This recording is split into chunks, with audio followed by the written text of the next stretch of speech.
आणि म्हणून काही लोकांचे अजून दुधाचे दात पडलेले नाही अध्यक्ष महोदय, आणि ते आवडणार आणि ते काय पण शब्द प्रयोग करणार. अध्यक्ष महोदय, ही शोभा देणारी गोष्ट नाही. तुमच्या परिवाराच्या किंवा तुमच्या माजी मुख्यमंत्र्यांच्या वर अशी टोमणेवाजा नावं ठेवली, राग येणार नाही का? तो राग तुम्हाला जसा येईल तसे इथे बसलेल्या सदस्यांना पण येतो. सुरुवातीला मी बोललो नाही अशातला भाग नाही, त्यामुळं माझं चूकच झाले मी कबूल करतो, माफी मागितली किंवा दिलगिरी व्यक्त केली, माफी सुद्धा मागतो. याच्या उपर आपल्याला जी काही शिक्षा द्यायची आहे ती आपण द्या, मी घ्यायला तयार आहे. राईट टू रिप्लायच्या विषयावरनं जी काय परिस्थिती निर्माण झाली आणि तदनंतर सभागृह तहकूब झालं आणि पुन्हा सभागृह सुरू झालं. सन्मान्य अध्यक्ष महोदय, सभागृहात तर आपल्यावरती हेतू आरोप झाला. काल देखील मी त्या बाबतीतली आपल्याला विनंती केली की आपण ते रेकॉर्ड तपासा, आपण ते व्हिडिओ फुटेज तपासा, आपण आपल्या यंत्रणेकडनं जर काही त्याच्यामध्ये ऑडिओ जर रेकॉर्डिंग सापडली तर ते तपासा. कारण सन्मान्य अध्यक्ष महोदय, माझी 4थी टर्म आहे. अशा पद्धतीनं अध्यक्षांकडं हातवारे करून जोराजोरानं बोललेलं माझ्या 4 टर्ममध्ये तर मी कधी पाहिलं नाही. आणि एवढंच नाही अध्यक्ष महाराज, व्हिडिओ नंतर जे काय बाहेर आले, इथून बाहेर गेल्यानंतर या परिसरातलं जे पोडियम आहे, इथं जे माध्यमांचे प्रतिनिधी असतात, त्यातले सुद्धा काही गंभीर व्हिडिओज आमच्या पाहण्यात काल आले. इथल्यापेक्षा गंभीर आरोप थेट अध्यक्षांच्या वरती त्या व्हिडिओमध्ये पाहायला मिळत आहेत. आपली अनुमती असेल तर मी त्यातले व्हिडिओ आपल्याकडे अध्यक्ष महाराज देतो. माझी विनंती आहे, इथं कुठलंही राजकारण करायची गरज नाही, पण या सभागृहाच्या सर्वोच्च आसनावरती आपण बसलेला आहात, आमच्या सगळ्यांचे आपण कस्टोडियन आहात, आणि आपल्याबद्दल म्हणजे आपण नियमानं चालला होता तरी सुद्धा आपल्याबद्दल असा हेतू आरोप घेऊन असं वक्तव्य करणं हे निश्चितपणे या संपूर्ण सभागृहाचा अवमान करणार आहे. मी कालही नम्रपणाने आपल्याला विनंती केली आणि आजही करतोय की या बाबतीत सन्मान्य अध्यक्ष महाराज, आज सभागृह संपण्यापूर्वी आपण निर्णय घ्यावा. शेवटी तो आपला अधिकार आहे, पण आम्ही आपल्याला विनंती करतोय की अशा पद्धतीची परिस्थितीकडे जर दुर्लक्ष केलं तर ही प्रवृत्ती अशीच बोकाळेल आणि मग या संदर्भामध्ये कुठलीही प्रथा, परंपरा, नियम, आदर अशा पद्धतीची भावना यापुढे या ठिकाणी कमी कमी होत जाईल. हा नंबर 1. आणि त्याचबरोबर अध्यक्ष महाराज, त्याच प्रसंगामध्ये या सभागृहातले एक सदस्य उबाटाचे सन्मान्य आदित्यजी ठाकरे यांनी सुद्धा जे सत्ताधारी बाकावर बसलेल्या लोकांकडे बघून जे हातवारे केले, जी अर्वाच्य भाषा वापरली, जो या प्रकारे एक प्रकारे सभागृहाचं डेकोरम या ठिकाणी धुळीला मिळवला, या दोन्ही गोष्टींचे व्हिडिओ फुटेज सभागृहामध्ये उपलब्ध आहेत. आपण तात्काळ त्याची चौकशी करावी आणि अशा पद्धतीचं दुर्वर्तन करणाऱ्या दोन्ही सन्मान्य सदस्यांच्या बाबतीत एकतर त्यांनी सभागृहाची माफी मागावी, आणि जर ते सभागृहाची माफी मागणार नसतील तर आपण त्यांच्यावर बडतर्फीची कारवाई करावी, अशी आपल्याला सन्मान्य अध्यक्ष महाराज आमची सभागृहाच्या वतीनं विनंती आहे. ठीक आहे. सन्मान्य सदस्य शंभूराज देसाई साहेबांनी आज तो मुद्दा सभागृहात मांडलाय. त्या संदर्भात खरं तर मला परत तो विषय घ्यायचा नव्हता, परंतु मला वाटतं सभागृहाच्या आत आणि सभागृहाच्या बाहेर सदस्यांची आचारसंहिता कशी असावी या संदर्भात अधिक काय मी सांगायची गरज नाही आहे. इकडे आलेला प्रत्येक लोकप्रतिनिधी हा आपल्या मतदारसंघातील लाखो लोकांचं प्रतिनिधित्व करत असतो.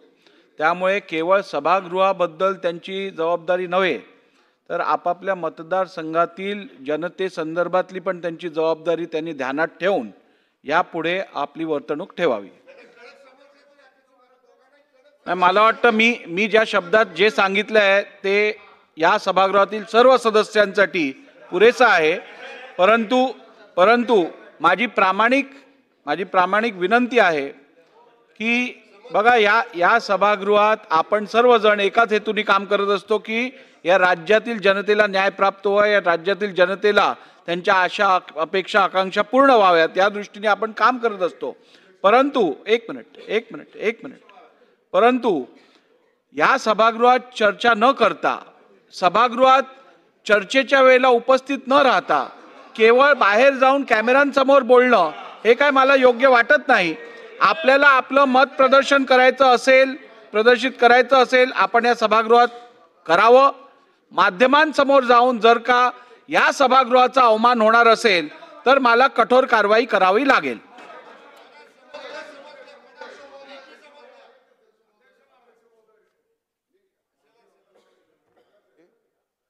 कालची जी घटना आहे अतिशय गंभीर आहे आणि त्या ठिकाणी बाहेर गेल्याच्या नंतर जे हावभाव करण्यात आलेले आहेत ते अतिशय अश्लील आहेत. आपल्या या सभागृहाला काळिमा लागणारे ते हावभाव आहेत. ते क्लिप आल्याच्या नंतर बाहेर आम्हाला शर्मेने मान खाली घालावे लागते अध्यक्ष महोदय. आणि खूप हातवारे केले, खूप आव आणला, म्हणजे माणूस खूप बहादर होतो अशातला काही भाग नाही अध्यक्ष महोदय. इथं आलेला सभागृहामध्ये प्रत्येक प्रतिनिधी तो त्याच्या भागामध्ये त्याचंही काहीतरी योगदान असतं, त्याचं कर्तृत्व असतं आणि त्या जनतेच्या आशीर्वादानेच तो इकडे येत असतो. आणि म्हणून काही लोकांचे अजून दुधाचे दात पडलेले नाही अध्यक्ष महोदय. आणि ते आवडणार आणि ते काय पण शब्द प्रयोग करणार. अध्यक्ष महोदय, ही शोभा देणारी गोष्ट नाही. आपल्या राज्याची एक संस्कृती आहे, आपल्या देशाची संस्कृती आहे. मान मर्यादा आपण ठेवतो, याचा अर्थ असा नाही की आपण काहीतरी बावणबीर होणार. अध्यक्ष महोदय, कडक शब्दामध्ये त्या ठिकाणी शासन होण्याची आवश्यकता आहे. हा विषय कालचे जे हावभाव होते ते अतिशय अश्लील होते. आणि मी एवढा मोठा नाही आदरणीय भास्कररावांच्या विषयी बोलण्या एवढा, परंतु प्रत्येक गोष्ट, काही एखादी गोष्ट समंजसपणाने चर्चेहून मार्ग निघू शकतो ना अध्यक्ष महोदय. प्रत्येक गोष्टीमध्ये आक्रमकता.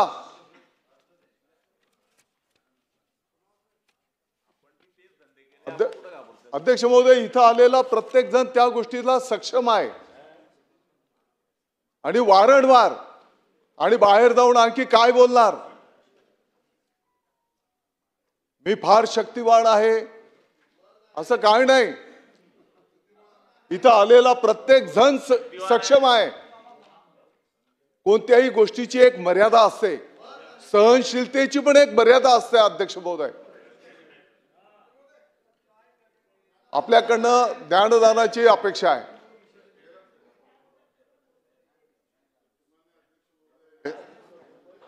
सन्माननीय शंभूराजे देसाईजी, सन्माननीय दादा भुसेजी यांनी आपल्या समोर एक गंभीर विषय त्या ठिकाणी चर्चेला या ठिकाणी आणि आपल्याकडनं निर्देशाची अपेक्षा केली.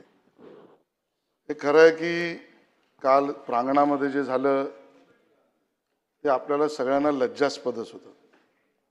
या सदनाच्या पूर्ण गरिमेला कुठलेही सदस्य असो, इकडचे किंवा तिकडचे, यांना दुःख वेदना देणारच आपण त्याच्यावर जो काही चौकशी करून संबंधित ज्याच्यावर कारवाई करायची ते करणार, ही सगळ्या महाराष्ट्राची अपेक्षा आहे. मी पुन्हा एकदा आपल्याला विनंती करतो की या सदनातून पुन्हा महाराष्ट्राला, कारण सामान्य माणसाला सुद्धा आज असं वाटतंय की ज्या वर्तमानपत्रातना, दूरचित्रवाहिनीवरना सगळ्या घटना त्यांनी बघितल्या, दोषी कोण याच्यावर मी भास्करराव भाष्य करत नाही. इन्स्टिगेटर कोणतरी असो, प्रिपरेटर कोणी असेल, अग्रेसर कोणी असेल, घटनाक्रमावर कोणतरी असेल, घटना घडवण्यासाठी कोणी काय केलं असेल, मला माहीत नाही. सगळ्याची चौकशी कालही मी म्हटलं आपण कराल आणि दोषी कारवाई कराल आणि आज महाराष्ट्राला याचा संदेश जाऊ द्या.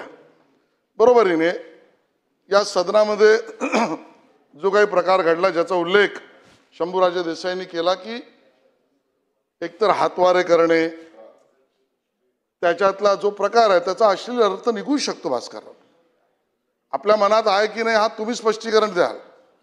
घेणारा तो कशा पद्धतीने घेईल हे त्याच्यावर आहे. आणि त्यामुळे या सगळ्यावर सुद्धा डिजिटल मीडिया, सोशल मीडिया हे सगळं बघत असते. यात आपलं म्हणणं आग्रहपूर्वक मांडणं, आक्रमक मांडणं अधिकार आहेच.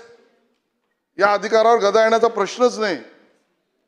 पण या सदनामध्ये ज्या वेळेला चेअरवर बसलेली व्यक्ती एक कायद्याची प्रावधान दाखवून, रूल्स, बिझनेस रूल्स दाखवून, या सभागृहाचे नियम दाखवून जर आपल्याला त्या ठिकाणी निर्देशित किंवा सूचना किंवा त्या ठिकाणी आदेश करत असेल तो आपण पाळला पाहिजे.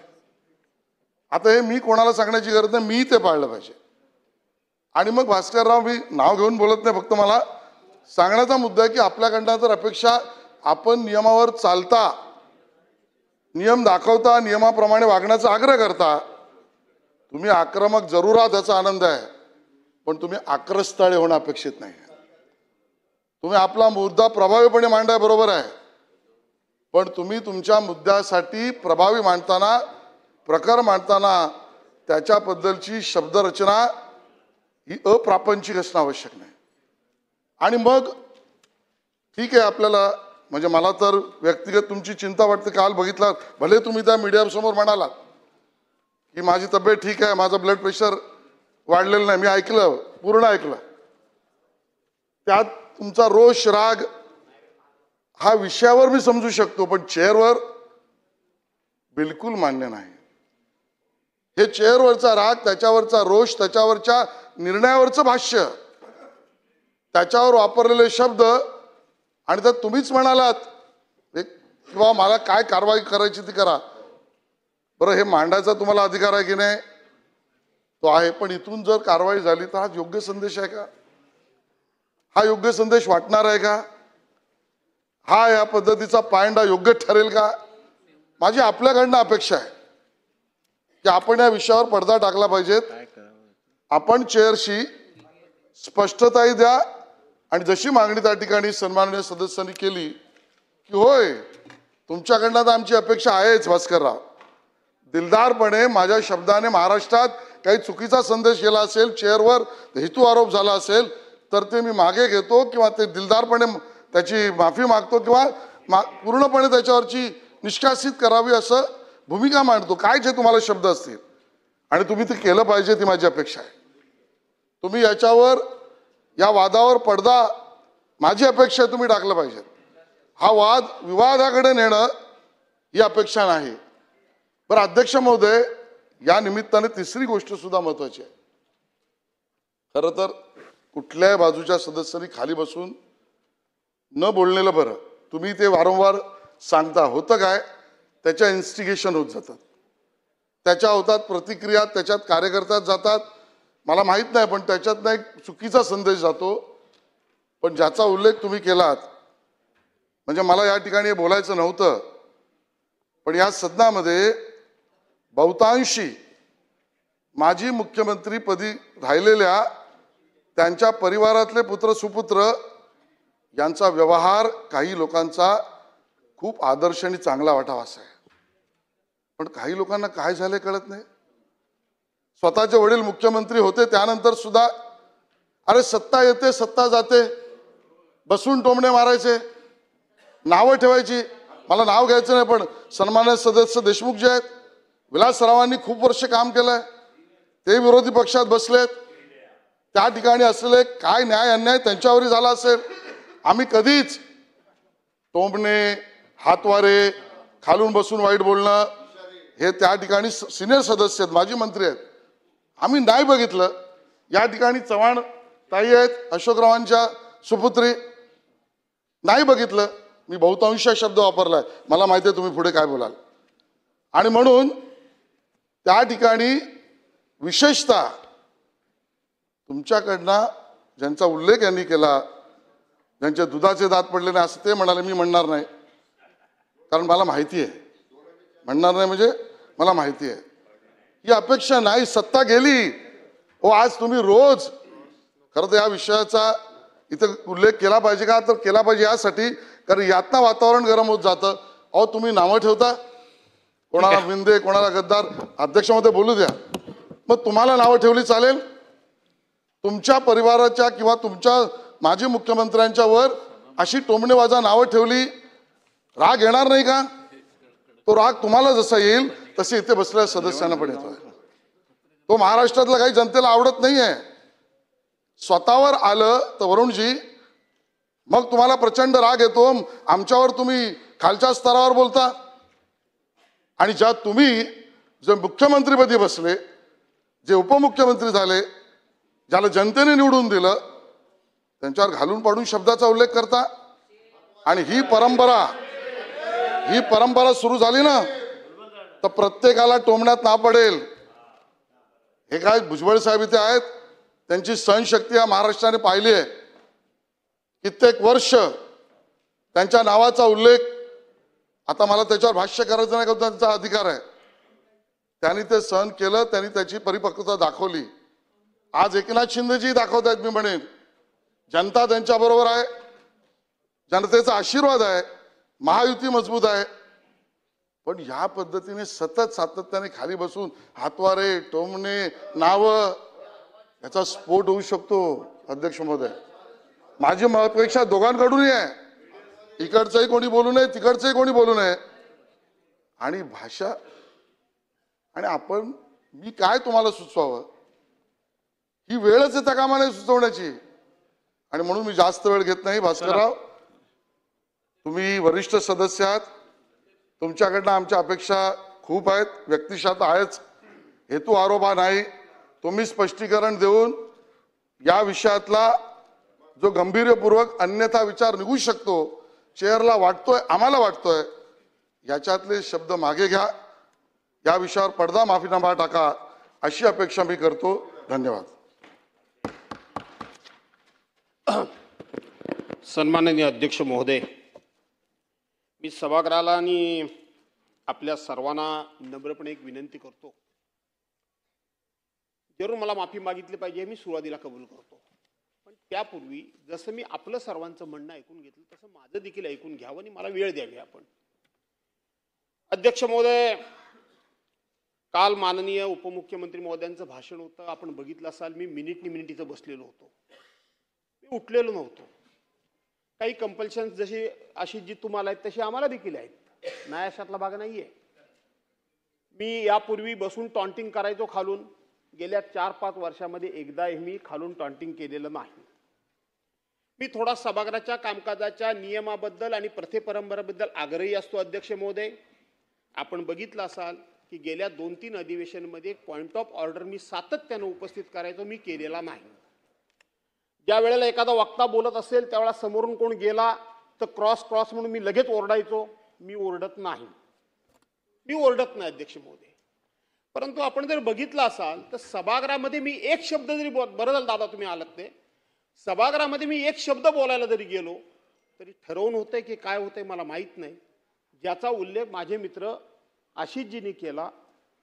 मला काही जरी बोलायचं म्हटलं तरी खालून इतक्या कमेंट्स होतात, इतक्या टॉन्टिंग होतं. त्याला काही मर्यादा असल्या पाहिजेत बावनकुळे साहेब. आता आपण कालच्या विषयावर येऊया.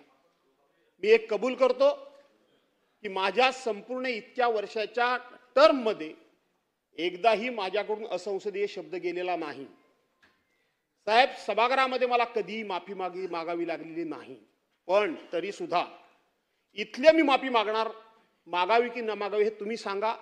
परंतु बाहेर मी जे बोललो ते जेव्हा घरी जाऊन मी आशिषजी ऐकलं तेव्हा त्याचा खेद मला सुद्धा वाटला की मी नाही बोललं पाहिजे असं, की मी नियमाचे आग्रह धरतो.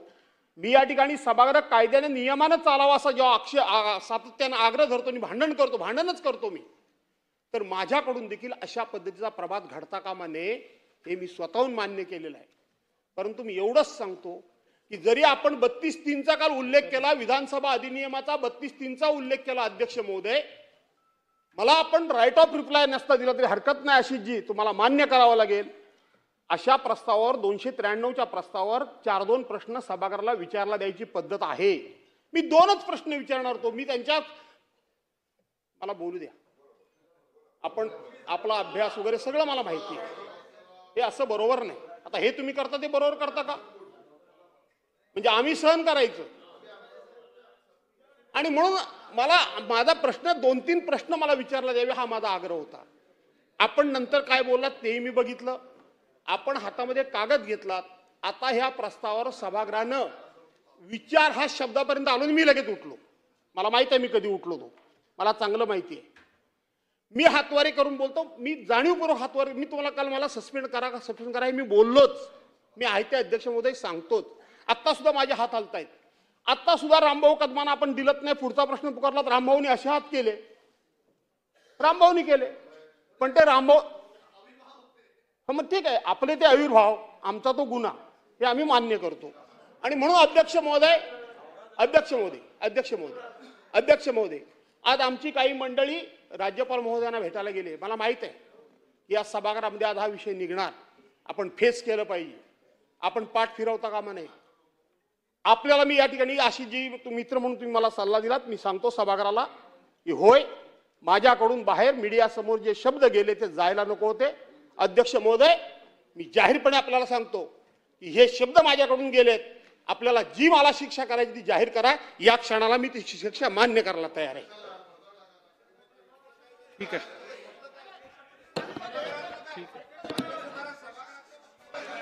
ठीक आहे, ठीक आहे, बसून घ्या, बसून घ्या. असं काय करत?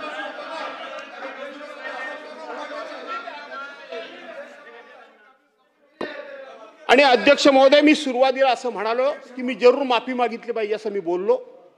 सुरुवातीला मी बोललो, न्यायाशातला भाग नाही. त्यामुळं माझं चूकच झाले, मी कबूल करतो. माफी मागितली किंवा दिलगिरी व्यक्त केली, माफी सुद्धा मागतो. याच्या उपर आपल्याला जी काही शिक्षा द्यायची आहे ती आपण द्या, मी घ्यायला तयार आहे. ठीक आहे, चला, बस झालं आता. सन्मान्य सदस्य, ठीक आहे, ठीक आहे, सन्मान्य सदस्य भास्कर जाधव साहेबांनी आत्ताच, बघा, एक लक्षात घ्या, हा अवमान काय माझा वैयक्तिक नाहीये, हा या सभागृहाचा अवमान होऊ शकेल तर होत असेल. आणि त्यामुळे मला वाटतं आता त्यांनी जी भावना व्यक्त केली आहे ती या सभागृहाने मोठ्या मनाने स्वीकारावी आणि हा विषय संपवावा.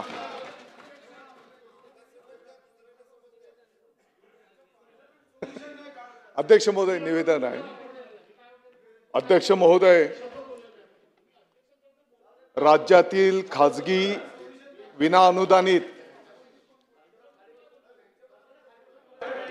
चला, आपण भरलंय ना. दादाजी भुसे साहेब बोला, दादाजी भुसे साहेब बोला. अध्यक्ष महोदय, राज्यातील खाजगी विनाअनुदानित व अंशतः अनुदानित शाळा व तुकड्या व त्यावरील कार्यरत शिक्षक शिक्षकेतर कर्मचारी यांना टप्पा अनुदान अदा करण्यासंदर्भातलं हे निवेदन आहे. अध्यक्ष महोदय, या संदर्भामध्ये मंत्रिमंडळाच्या कालच्या 17/7/2025 रोजीच्या बैठकीमध्ये खालीलप्रमाणे त्या ठिकाणी निर्णय घेण्यात आलेला आहे. 10 minutes. अध्यक्ष महोदय, या निर्णयाद्वारे राज्यातील 6075 शाळा बघू, मी व चेंबरला चाललोय तेव्हा. 9631 तुकड्यांवरील एकूण 49,500